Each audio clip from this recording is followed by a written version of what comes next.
उच्च गति अभ्यास खंड 2 गति 100 शब्द प्रति मिनट। डिक्टेशन शुरू होने में समय शेष है 5 सेकेंड।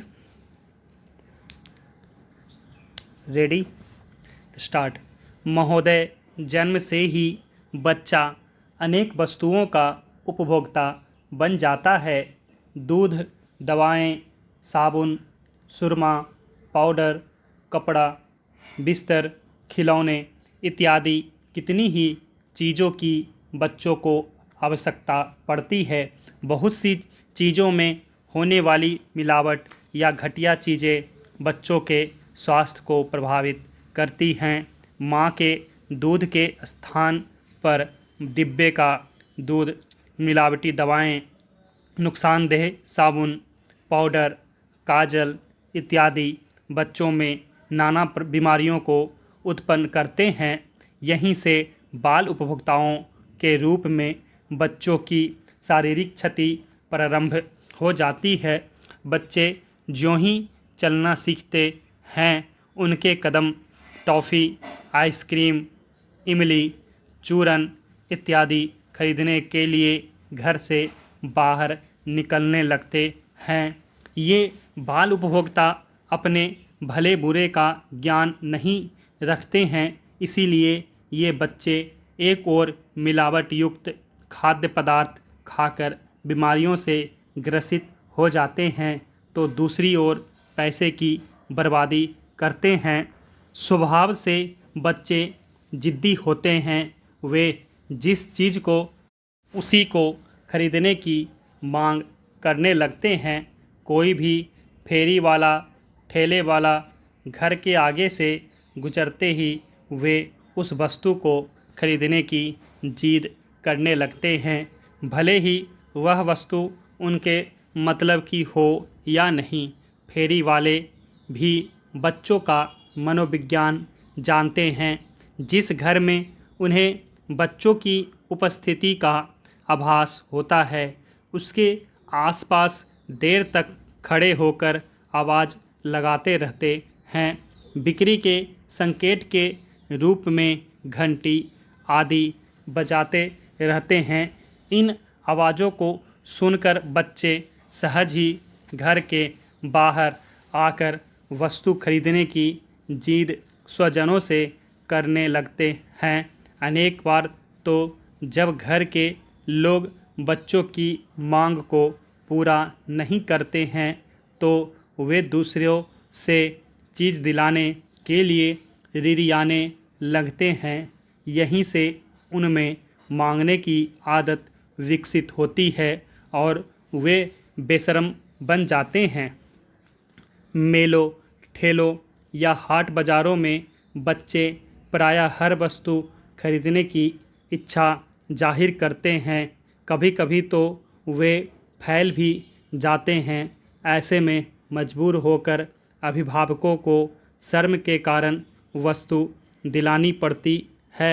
दुकानदार बच्चों की जिद का फ़ायदा उठाकर मुँह मांगे दाम वसूल करते हैं। मेलों में बच्चे प्रायः एक खिलौना लेने के बाद दूसरे खिलौने की और दूसरे के बाद तीसरे खिलौने की मांग करने लगते हैं। बच्चों की ऐसी हरकत पर माँ बाप को गुस्सा भी बहुत आता है, पर वे विवश होते हैं। बाज़ार में हंसी भी नहीं करा सकते, इसलिए जानकर भी ठगे जाते हैं। छोटे बच्चों को जैसे ही कागज़ और नोट में भेद करना आ जाता है, वे नोट देखते ही चीज़ खरीदने चल देते हैं।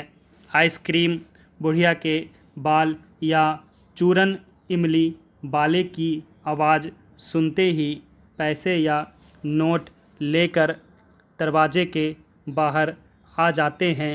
उन्हें न तो यह ज्ञान होता है कि यह 5-10 पैसे का सिक्का है और न ही वे जानते हैं कि नोट कितने का है। उन्हें तो हाथ का पैसा या नोट देकर चीज़ चाहिए।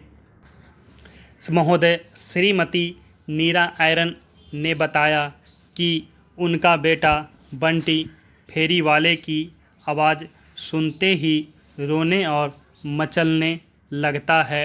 आखिर उसकी जिद पूरी की जाती है। एक दिन मैं सो रही थी, आँख खुली तो देखा कि बंटी आइसक्रीम खा रहा है। मैंने पूछा, यह आइसक्रीम कहाँ से आई? तो कहने लगा, मैंने आपके तकिए के नीचे से नोट निकालकर आइसक्रीम खरीदी है। मेरा माथा ठनका। तकिए के नीचे देखा तो 100 का नोट गायब था। मैंने उससे पूछा, बाकी पैसे कहाँ हैं? तो कहने लगा, उसने एक नोट की एक आइसक्रीम दे दी। मैं मन मार कर रह गई। दूसरे दिन कई आइसक्रीम वालों से पूछा, पर नोट कहाँ मिलना था। इस प्रकार की खरीदारी के कारण कई बार तो बच्चों में चोरी की आदत ही पड़ जाती है। वे अपनी गुल्लक, मम्मी के पर्स और पापा की जेब से पैसे निकालने लगते हैं। इस प्रकार के पैसों का अधिक महत्व नहीं समझने के कारण अधिक मूल्य देकर वे कम और घटिया वस्तु खरीद लेते हैं। स्कूल जाने वाले बाल उपभोक्ता स्कूल के वातावरण, परिवहन साधन तथा आदि छुट्टी के समय मिलने वाले खाद्य पदार्थों से प्रभावित होते हैं।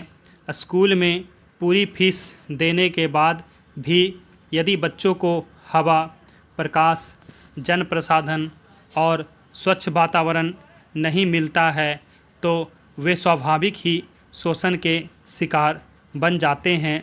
स्कूल बस या रिक्शे में बच्चों को भेड़ बकरियों की तरह यदि ठूस कर भरा जाता है तो इसका भी बच्चों पर बुरा प्रभाव पड़ता है। स्कूल के बाहर खोमचों और ठेलों पर बिकने वाली चीज़ें प्रायः अस्वास्थ्यकर, हानिकारक होती है। बच्चे इन चीज़ों को बड़े स्वाद से खाते हैं। वे नहीं जानते कि मीठी इमली, चुस्की, आइसक्रीम, मिठाई, चाट पकौड़ी, चूरन इत्यादि में कृत्रिम हानिकारक रंगों तथा अखाद्य पदार्थों की मिलावट की गई है। इन्हीं से बच्चों को खाद्य विषाक्तता होती है। इन सब कठिनाइयों से बचने के लिए बच्चों को प्रारंभ से ही जागरूक उपभोक्ता बनाने का प्रशिक्षण दिया जाना चाहिए। आज के आर्थिक उपभोक्तावादी संस्कृति के युग में बच्चों को खरीदारी से वंचित नहीं रखा जा सकता। इसलिए बच्चों को पैसे का महत्व समझाते हुए सही खरीदारी का व्यावहारिक ज्ञान कराना चाहिए। मेलों और बाज़ारों में बच्चों को ले जाते समय उनको पहले ही समझा कर ले जाना चाहिए। उनके मांगने से पहले ही उनके मतलब की कोई चीज़ उन्हें दिला देनी चाहिए। इससे उन्हें कुछ संतोष मिल सकता है। विज्ञापन विक्रय कला के भ्रमजाल में न फंसने की भी हिदायत उन्हें समय समय पर देते रहना चाहिए। विश्वास की जगह से वस्तु खरीदने और फेरी वालों की ठगी से बचने की बात बच्चों के मन में बैठा देनी चाहिए। रुपये पैसे की पहचान के साथ साथ सही नाप तोल का ज्ञान भी बच्चों को कराना चाहिए। कुशल बाल उपभोक्ता ही भविष्य में अच्छे खरीदार सिद्ध हो सकते हैं। स्टॉप।